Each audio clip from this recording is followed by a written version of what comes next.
I'm going to introduce our keynote speaker today. So our first keynote speaker is Vince Galvin, who is Chief Methodologist at Stats New Zealand. He has spent most of his 40-year career with Statistics New Zealand, along with stints with other national statistics agencies in the UK and Australia. He is the inaugural chair of Pacific Statistics Regional Methods Board, which works at ensuring nations of the Pacific receive the benefits of advances in statistical methods. In recent years, Vince has been on board of the private sector market research industry in New Zealand and has been active in the analytics industry. Internationally, Vince is the member of Executive Committee of the High-Level Group for the Modernization of Official Statistics. And he's going to present some thoughts about some of the issues that he expects to dominate the official statistics, and specifically in the aspect of statistical practice. And he might also highlight few issues in delivering accurate measures of things that matter. And here presenting Vince. Right. Thank you. Is this microphone working here? Is this? It is. Okay, thank you. Kia koutou. As we say in New Zealand, no mai haere mai, ki tēnei hui, ko Vince Galvin ho. Welcome, and my name's Vince. So I've called this a peek around the corner. I had a brief temptation to try and do the mega trends, long distance scanning thing, which some people do. And then I had this experience of having to do it twice, once at work for, where are we going to be in 20 years time sorts of exercise, and once with a group of statisticians about, the future of official statistics. But we got a bit lost in things like climate change and changing world order and so forth. And it got a bit depressing. And two, as I say, we couldn't even work out what we got so carried away talking about, what the water climate levels were going to be and this, that, and everything else in 20 years' time that we forgot to talk about statistics. So I've decided I'll confine it, one, to things that are more about statistics and about official statistics, because obviously having worked for 40 years in Stats New Zealand and a little bit in the ABS, I know more about that and I'm better qualified to talk about it. So I'll do a little bit of scene setting. I'll pick out my 4 or 5 statistical issues, and then I thought, I don't know, I imagine I'd be very curious to know what appetite there is for discussion about ethics, because it's sort of been discussed a lot in some circles. So I'll offer just a few thoughts about that, and then I'll finish. Hopefully that'll take 40 minutes and I won't be in trouble. Okay. Now, you see, I assumed that almost nobody in the audience had worked in the stats office, so I thought I'd better start by pitching the value of stats officers. So it's nice to have so many friends in the office. But yes, it's often not very visible why anybody should care about official statistics. And whenever anybody asks me why I should care about official statistics, I always say, how do you think you can borrow money? Because if you're a New Zealander or Australian, you're almost certainly not borrowing other New Zealanders or Australians' money. You're borrowing money from a country where people actually save money, which in Australia and New Zealand we tend not to in the big picture. And this means that somebody else has to be happy that lending money to New Zealanders and Australians is something that's safe to do. How does that work? The government gets a credit rating agency from credit rating from a credit rating agency. You won't hear them talking about AAA ratings or AA ratings. How do they get a credit rating agency? They have a set of statistics that the credit rating agencies can understand and have confidence in. It's just how it works. Every now and again, things happen with the statistics of a country. It's happened to us a couple of times over 40 years.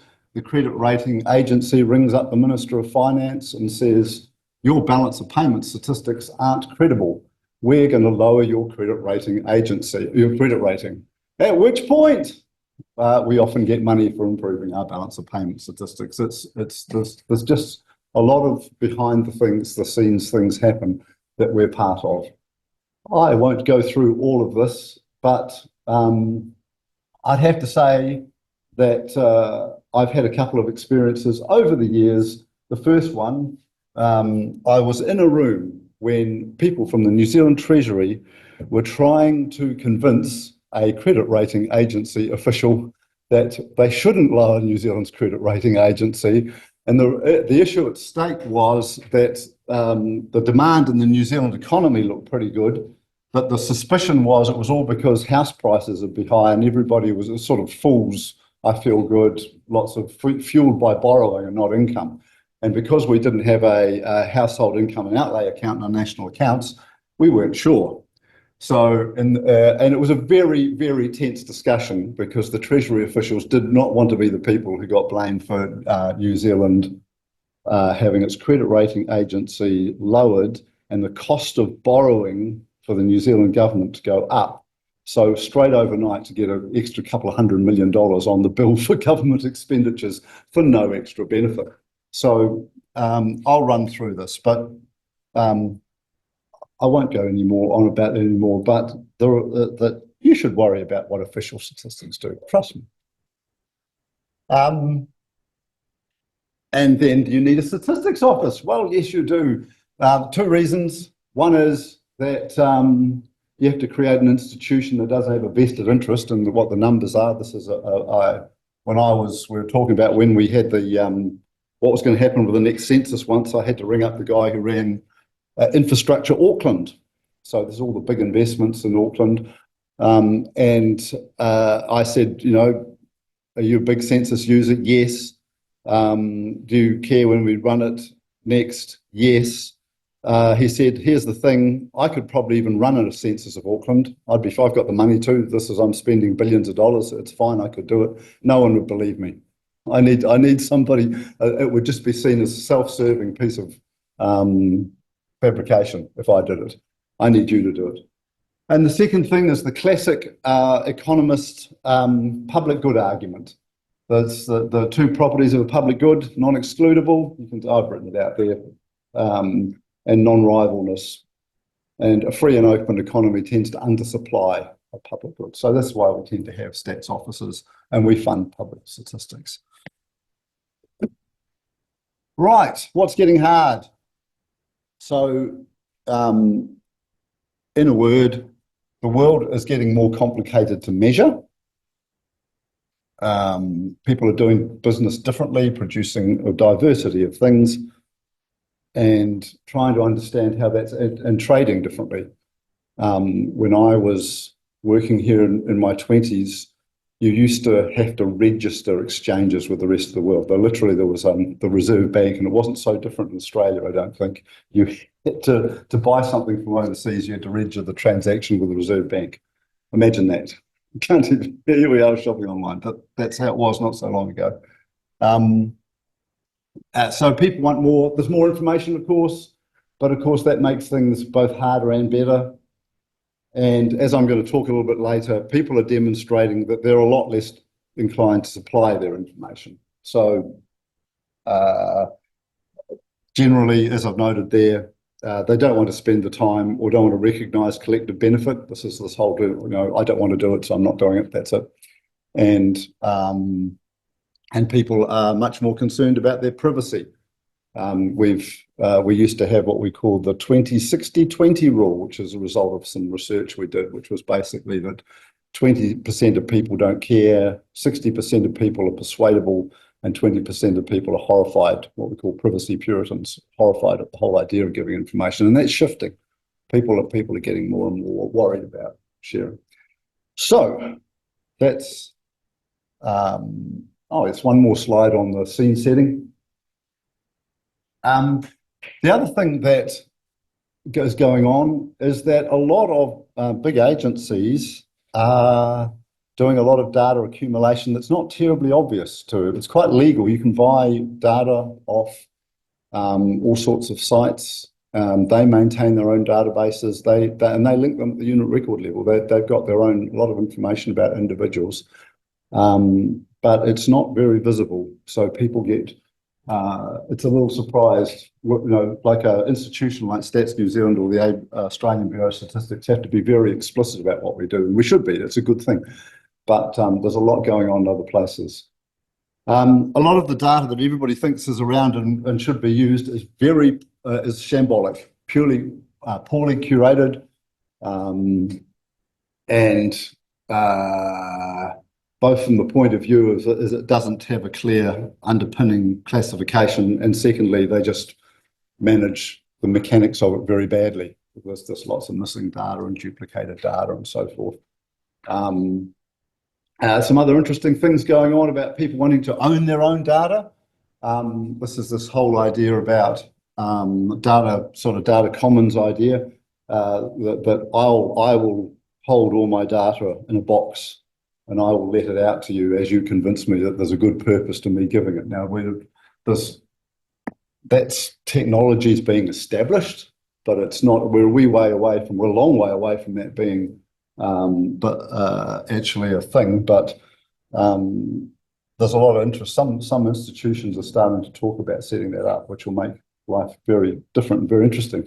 And in New Zealand, we have had, in Australia too, obviously I don't know much about Australia, but we've had a lot of Maori data governance and Maori data sovereignty. This is this whole idea that we feel we've been negatively impacted by the way data's been used, and we want to have more say in who gets to access data, what forms of analysis are undertaken, and how that data analysis is used, so there we go. That's the end of scene setting. I hope that's so. I'm going to go and talk now a little bit more about statistical issues. So I'm going to talk. There we go. That's the my brief agenda: acquiring data, managing representation, coverage and coherence, and I'll talk the AI and machine learning and all that. We'll just see how I go for time, because we've got a little bit too much for you. We'll see how we get on. Acquiring data.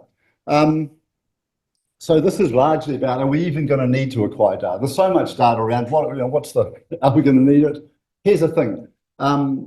When you look at what we use data for, particularly in a public policy context, often what we're trying to do is change people's choices they make by giving them different incentives, trying to give them better options, basically.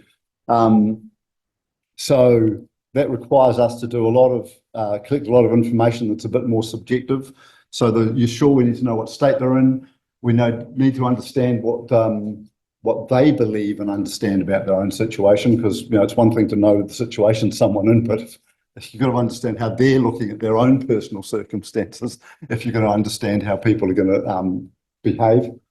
And we need to know what matters to them. So the point being that you're probably going to have to keep collecting, even if you know an awful lot of factual information about people you can get from different sources, you're going to have to we're going to have to keep approaching people and getting information from them in all likelihood. So there are some interesting things going on. So as you read out in my story, I do spend a bit of time staying close to market research industry and some of the things they're trying. This year we had a really interesting talk from the head of the Chinese Marketing Association, who've been making some interesting progress, creating opportunities. People are very keen in China to give input on products. So they do some really, really interesting things with engaging online interactively with large groups of consumers to understand how to refine products. And they've turned it into a whole methodology so that the collection process is part of it. It's similar to gamifying, but it's more just directly collecting feedback. A couple of New Zealand companies do gamify issues to collect data. And I was particularly interested that there's a company in Hamilton in New Zealand that's selling what they call synthetic data. So this is an intriguing claim that they don't collect very much data, they generate data.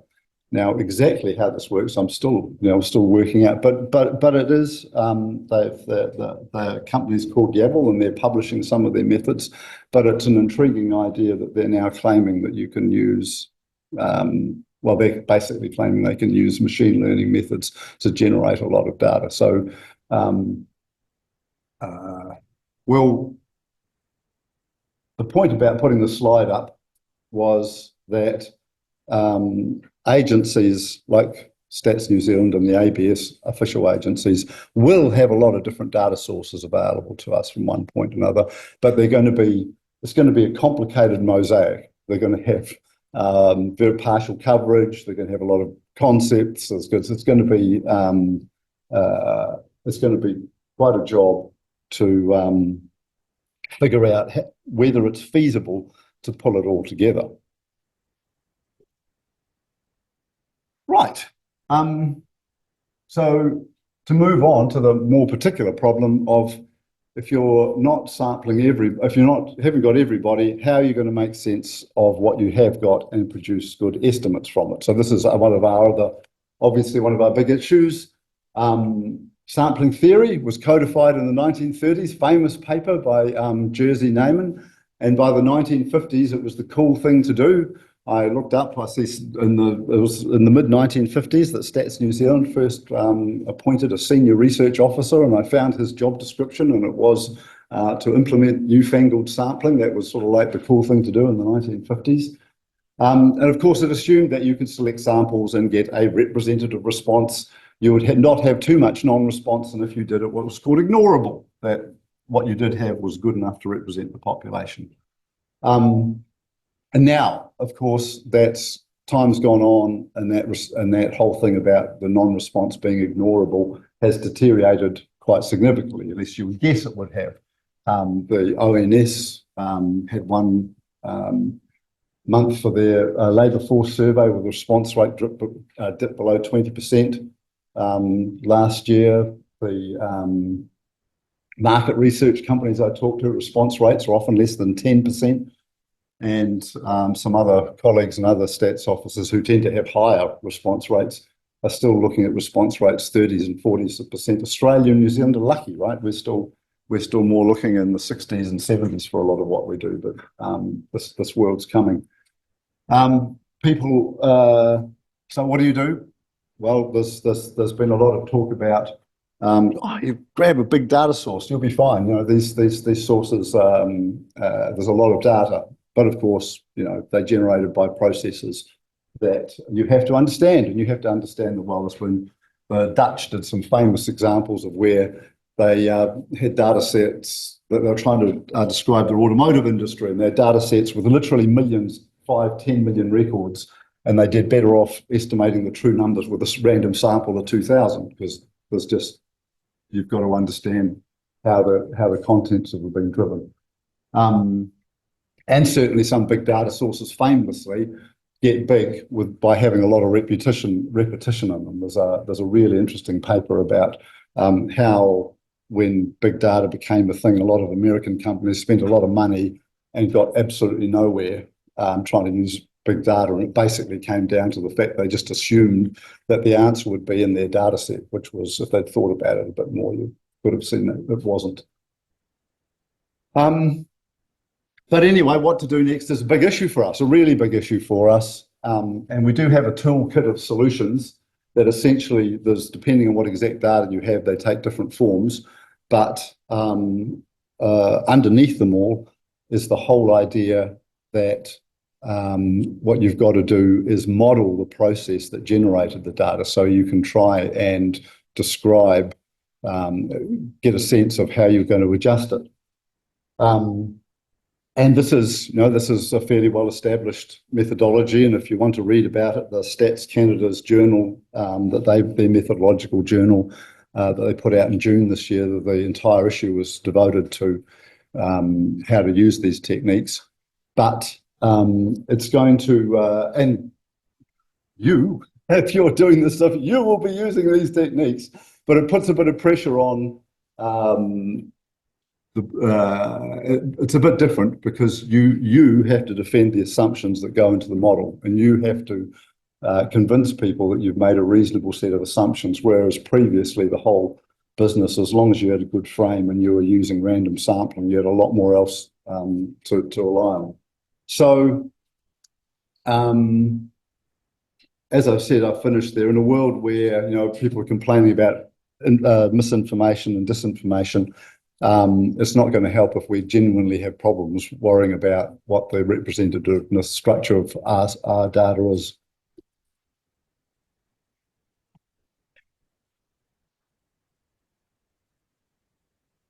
So, and then assuming that I think you've got a whole population trying to actually piece together data. So that was just worrying about a data set and how it represented a population. But I'm also worried about when you've got a whole range of sources, they have overlapping partial coverage of the population. You're trying to measure a concept. You've got the data sources have got questions, have got information in them that are close to what you're measuring, but not quite.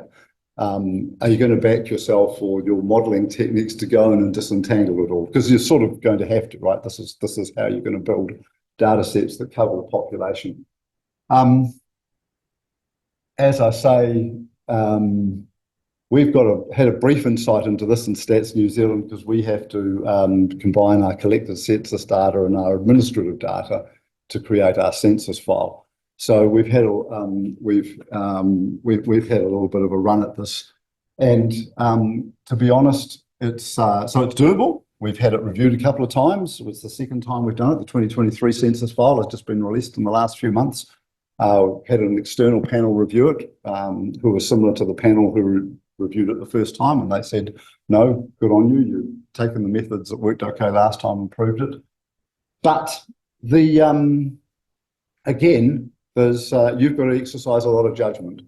You've got to select parameters for when you're going to let how much data into the file. You've got to do a lot of scoring and rating records for similarity and stuff like that to decide which concepts match and which ones don't. So you accumulate quite a mosaic of assumptions, which are all very explicit, and you've got quite a job trying to explain to people if you'd done things a little bit differently, what would happen? And does this matter? You'd like to think it doesn't, right? Because you'd like to think, well, as long as you make a whole bunch of reasonable assumptions, you build the file, that's fine. But it can matter. Well, or at least you can worry that it might matter. So we've just released the calculations for the electoral calculations. So in New Zealand, after the census, you do a calculation to decide how many electoral seats there are going to be and how many of those will be Māori seats. So we've just, in the recent calculations released, the number of Māori seats has stayed at 7. But if it had been the number that we'd calculated had been greater than 7.5, there would have been 8 Māori seats. The number we calculated was 7.43. So you get the idea, right? If you've made a whole lot of assumptions on the way to the result, people have a legitimate interest in what would have happened. What would have happened if you'd done things differently? Puts a bit more pressure on you. The interesting thing I'd also say, though, is that these methods tend to make those assumptions very clear and very explicit, whereas previously they were buried in a lot of small assumptions on the way. Things like when an interviewer decided a dwelling was occupied or not. It is more explicit this way. Confidentiality. I've only put this in here because the most interesting example of a new breach. So confidentiality, what I'm talking about here, we collect data, we publish data, we promise when we collect it that we will publish it in a way that no individual can be identified. The data they supply can't be identified. So been doing it for years. It's there's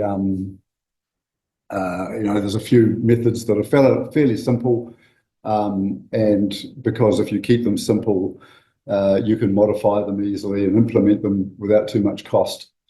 Of course, if you're trying to identify information, it helps a lot if you've already got a lot of information about an individual. So this goes back to where I started with what's going on with individual businesses and so forth. I mean, if we're really not too sure about what companies are holding what information about individuals, then you've got to decide what you're going to assume when you're thinking about, is this data safe in this form?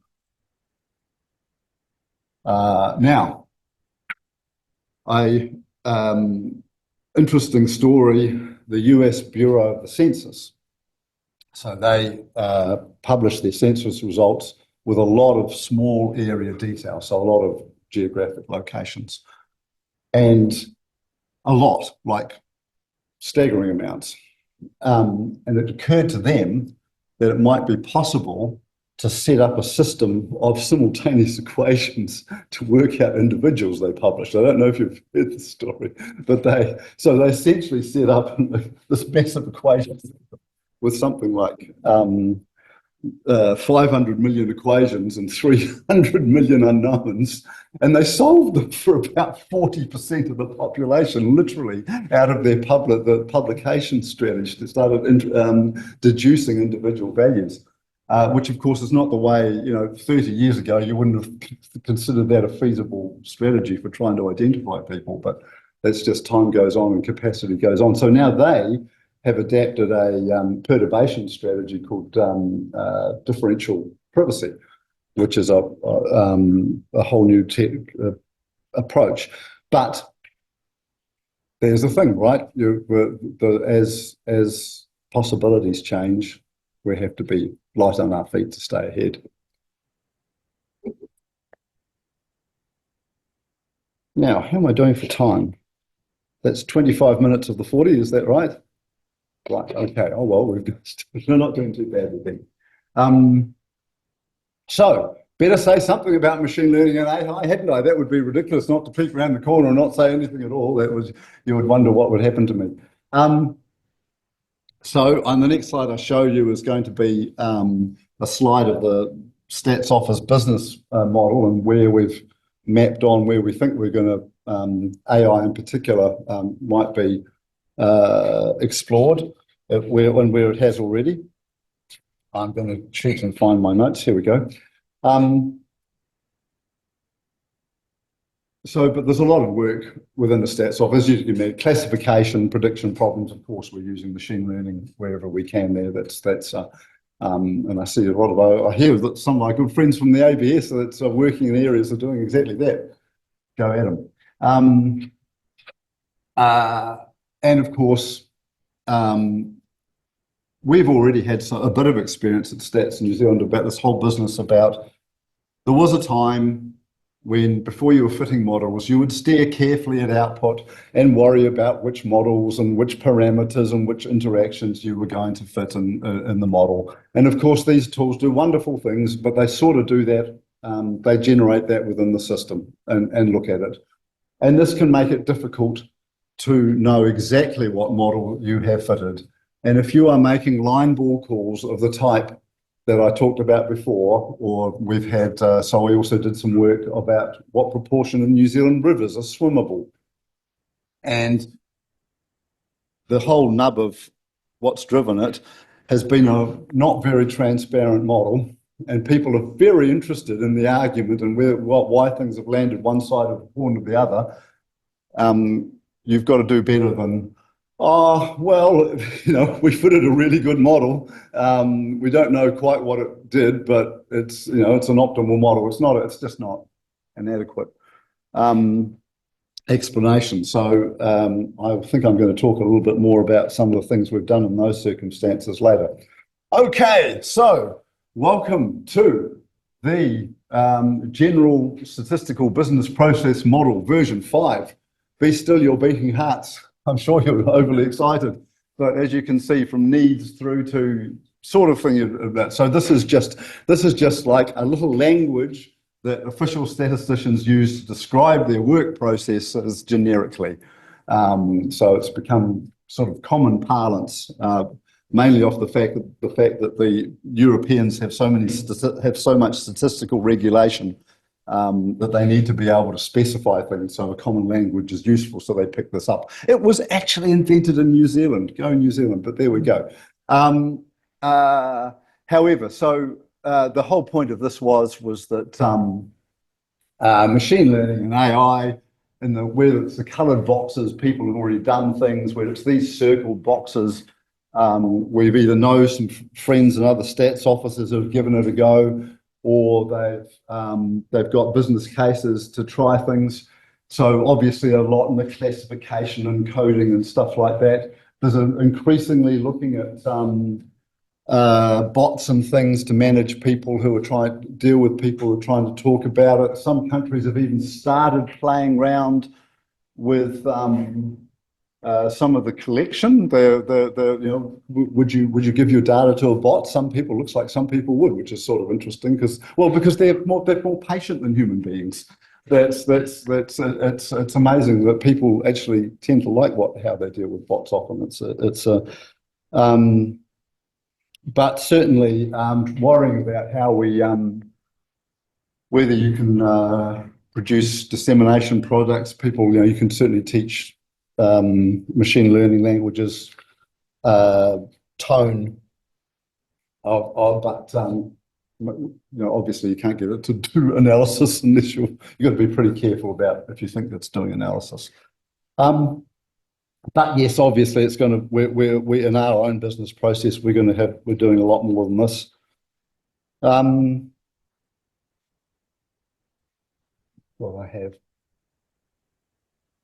Yeah, so obviously this is young statisticians. This was, it used to be that a data scientist, the first sort of tedious joke that a data scientist was a statistician who lived in California. We all said that for a little while because we were sort of, skeptical. But I mean, and I think this whole little comics about the whole idea that people just sort of dress stuff up, right? It gets a cooler name and it gets dressed up a bit. But the fact is, it's fantastic for people in this room and the other rooms listening that what sort of algorithms underpin all these more complicated algorithms as they all get stitched together and run in different forms at different speed with different options. You actually understand basically what's going on under the hood, which is a fantastic comparative advantage. I had a little framework. We've probably all seen these sort of things. This was just a sort of, but I'm not going to explain it. I think you probably know more about this than me in terms of hierarchies and how you classify different things. But I'll just do a little bit of more talking about some of the things we've done. I was going to show you, depending on time, just the stuff on applying machine learning with our migration model, because that was an interesting example of when we really solved a problem. But we're doing an awful lot of classification problems and looking a lot of, so classification, clustering is a form of, it's a bit like classification, and our census, the current production of our census file has a couple of machine learning prediction type algorithms built into it, because we've got to decide the best match between people and the households that we might want to put them in. Specifically LLMs. The most interesting thing that's happened, because a lot of these are the sort of things you might expect, but our Irish colleagues had a legacy software problem. They had too much of their software in an old, expensive software that they were having trouble, like literally hundreds and thousands of lines of code. And they've done very well translating from one language to another, getting things in R using LLMs, which has been they've learned some interesting things about what they have to do to make it work, and one of those is not put too much in at any one time, because it doesn't go so well. But it has been interesting that they've had a lot of success doing this. As I said before, there's a lot of very interested in whether we can help people access data better using this sort of thing. Now, how are we doing? I've got about 7 minutes left. Is that right? Right. Oh, I think to be safe, we'll just give this a very once over. So this was about how we got through migration. So the problem was that when you came into New Zealand and we said how long, we had to decide whether you're a resident or not, because residents consume more resources, not rather than a visitor. About 2% of people are residents. And we said, are you going to be a resident? That was the question we asked them. And that was how we decided. Economists liked it because it fitted the model quite well. But it had a problem. It turned out it just wasn't true. When we actually went and looked at that, those are on different scales, you note, so the difference is a bit bigger than you might think. So there we go. The blue is the outcomes. What actually happened, and the other colour, brown, is what the intention said. So, and sometimes this caused quite a mess. So we invented a rule. You had to be here 12 months out of the last 16 to be a resident, so we could count. That sounds fair enough. But the problem, of course, was that that meant you had to wait 16 months to finally decide whether someone who'd come in was a resident, and that's too long to wait. You can't wait that long before deciding that. So we dealt with that by trying to predict someone who turns up, whether, based on all the other people like that, whether they were going to be residents or not. And we went through a whole process of picking algorithms. It was a bit tricky. Obviously, in the first couple of times, you're guessing. But we managed to fit models, and these didn't work too badly. Now, it's a bit, this is like, what on earth are you looking at, you ask? So you're looking at this as arrivals, departures, and the difference between them. And the significance is here is that every month you have to update 16 estimates, right? Because you've got the current period and all the 16 going backwards. And of course, the history, the month 16 months ago, now you pretty well know what's happened. So you've got small uncertainty, and the really recent ones, you've got huge uncertainty. But it actually worked out pretty well. It was an unusual, you see, it was, I don't know how we would have done otherwise. And of course it had the unexpected effect that when COVID came and the intentions that people had turned up with were complete rubbish, of course, because they never expected the border to close, this method adapted. That's the intentions model, which just, of course, was hopeless because it drifted off because it had all outdated information on it. But the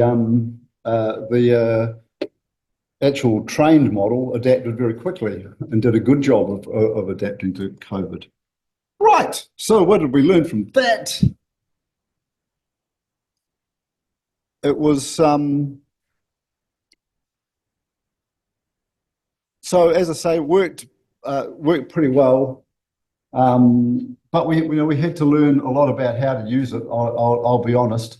One of the things that really struck me was that it's a lot easier to use these sort of methods to generate a new indicator, something you haven't done before, and people are looking for something interesting and credible. Whoa, there's the dreaded sign. Than it was to replace something existing. I better have a little look. See, I was going to give you a little bit of ramble about what being ethics talked about. If you could ask me questions about this. The two things I was going to say, if I had to hurry, were people are clearly worried about this because without looking very hard, I found a plethora of ethical frameworks. And in fact, so I found 8 pretty easily. And in fact, then somebody sent me another 5. So clearly, everybody's very worried about what to do, which is understandable, right? Because it's new and they don't know what the rules are. And I think in practice, if this goes, this becomes more and more an issue using AI and so forth, how difficult a situation you personally will find yourself in will depend a lot on the culture of the organisation you work in and how much the people who you work for are prepared to take accountability and responsibility for the things they should take accountability and responsibility for. But maybe that's something that we could talk more about. Concluding thoughts. I think, so first of all, I was going to want this to be a positive thing, right? The fact is, as I said, you guys know a lot more about how algorithms are built. A lot of people, when big data became big, the historical pattern of everybody thinking it was a joke to be enumerate disappeared. But the high level of innumeracy among the people I was dealing with didn't. So, and that's going to stay true. There's an awful lot of people who you guys are dealing with who are bluffing about what they understand, and you aren't. You understand this stuff. But making that work for you can be a bit difficult. Transparency is going to be difficult. I've got to stop. But I do think we're all going to have to know a bit more about each other's businesses and have fun. Enjoy yourself. Enjoy your life.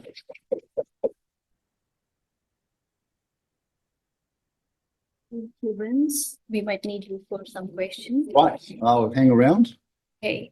So thank you for this enlightening talk, and your reflections on the future of statistics inspire us to think creatively about the challenges ahead. And now I'll pass on to the audience for any questions. Do you have one? No, you can, like, if you're in person here, you can just start, and then I'll ask from Slack.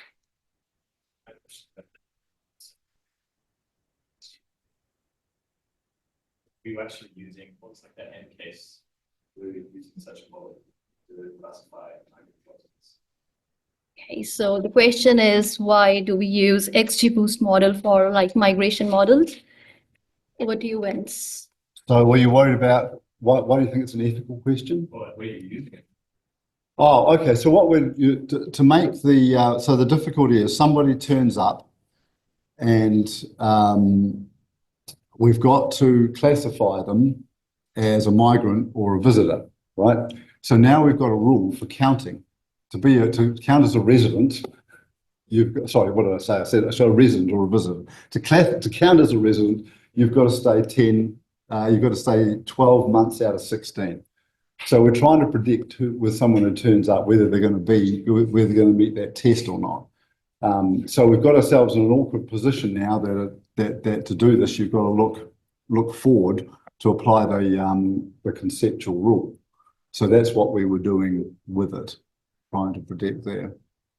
So like, does that information about whether someone is like a visitor, does that affect that person in any way? Or is that no, not so much them. It doesn't affect their personal entitlements or anything, no. So that's, oh, I see. Sorry, I was a bit slow what you're getting to. No, it doesn't affect their, so they don't get treated differently as a result of all that.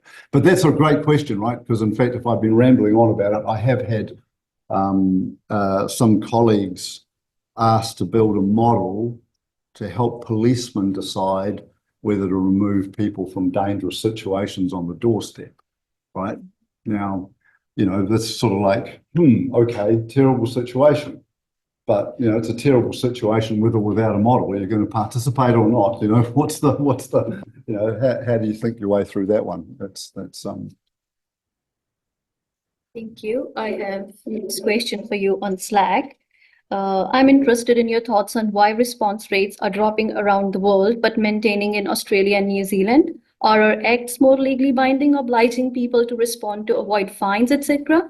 Is there much research on the demographics of non-response groups and why people are not responding? So I've got this on, haven't we? So it's a lot of countries. It was as simple as they did a lot of online collection and then didn't go back out into the field after COVID. So they didn't recover response rates after COVID. In New Zealand, we're sort of maintaining response rates, but it's costing us so much money that we probably won't be able to keep spending as much money as we are collecting the data that we are. So it's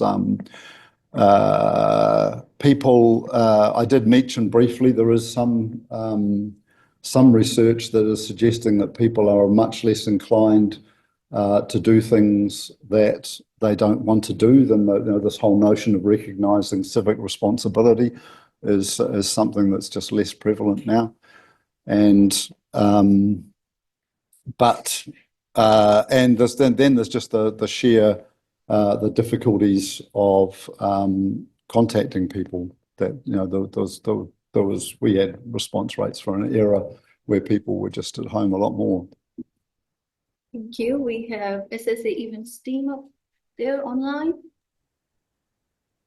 Yeah, we've got a question here in Hobart. David, if you want to talk. Hi there, David. David here. I'm actually one of the sponsors, so I don't know if I'm meant to have questions, but my question for you is, you discussed quite a bit about data governance and data management and curation of data, and I was just wondering, in that whole sample of, well, you mentioned that you looked at a whole bunch of papers and guidance around managing the data, and you pointed to some stuff in Europe. I wanted to check whether or not you've looked at ISO 38505, which is the information technology governance of IT, governance of data. I'm one of the technical experts on the team preparing that, and I'd love to have a conversation with you and learn a bit about what you're doing there, because the standard needs a lot of work, and I think could do with some input from people like yourself and perhaps Stats NZ, rather than just a bunch of IT auditors that have been looking at it so far. I'm afraid my awareness of the ISO standard is limited. But I'm very happy to talk to you about that. But yes, I was mainly in my head was that we use a lot of data from government agencies, and when we try and use it, it becomes apparent that it doesn't obey their own business rules. And when we point this out to them, they're often not that worried about it. And the only way to make it better, the best way of making it better, has been to try and get them to use their own data for their own business purposes. As soon as they need their own data to conduct their own business, the quality of it tends to improve, and their focus on it tends to improve. Thank you. Anyone else? Yes, please. Yeah, you mentioned briefly about linking census data to admin data. Yes. Stats is proposing relying on admin data more. Yep. Can you give a sense of what the feedback to that proposal has been, and whether the traditional census on the way out? Oh, okay. So yes, you're quite right. We've done a lot of public consultation and so forth. I'd have to say, in all honesty, there's a lot of skepticism about people. The people want a lot of reassurance that in measuring the population this way, that we're not going to. There's a sense, people have a sense that when we're running the census, we're determining the questions, we're incorporating measurement frameworks more directly into the measurement tool and using them. Obviously, we wouldn't have started the conversation if we didn't think there was a way ahead. It's getting very, very expensive to run a census. The census before, I think, the first 2018 cost, and didn't work very well, but I think it cost about 150 million. The last 23 census cost 311 million. And that included some mitigations for the cyclone and stuff. But even so, in a New Zealand context, and honestly, those response rates aren't really high enough for the Māori and Pacific population to do what we do. We're now using our understanding of the population now depends on the admin data. We're sort of really doing it that way anyway. So there's a lot of water to go under the bridge, but we're certainly going to work. I think we're going to be relying on admin data for the core counting benefit, not the well-being measurement aspects, I would suspect. Thank you. And I think we can take one more question from Slack channel. What's your view on balancing timelines and accuracy in official statistics, particularly for events like a pandemic when officials are trying to make policy decisions rapidly? Well, no, that's a great, look, we're very careful that we've got a quality framework with, what was it, 6 or 7 dimensions, Richard? I can't remember now off the top of my head. One of them's timeliness. That's one of the dimensions of quality. And when we were in that situation in COVID, we did a lot of, prepared a lot of measures that could be produced quickly, because obviously there was so much uncertainty about what had happened. We had a measure of geographic concentration, which we were able to produce with help from the telecommunication companies, which was basically a measure whether people were moving around or not, that we got down to publishing within 48 hours of the reference time. So that's the role of timeliness against other things is something that you trade off with the people, the needs of the situation. Thank you. And we'll request you to answer some more questions on the Slack channel. Oh, okay. I've got some more work to do. Oh, Yeah. dear. We are out of time, and it's like we have a 5-minute break now.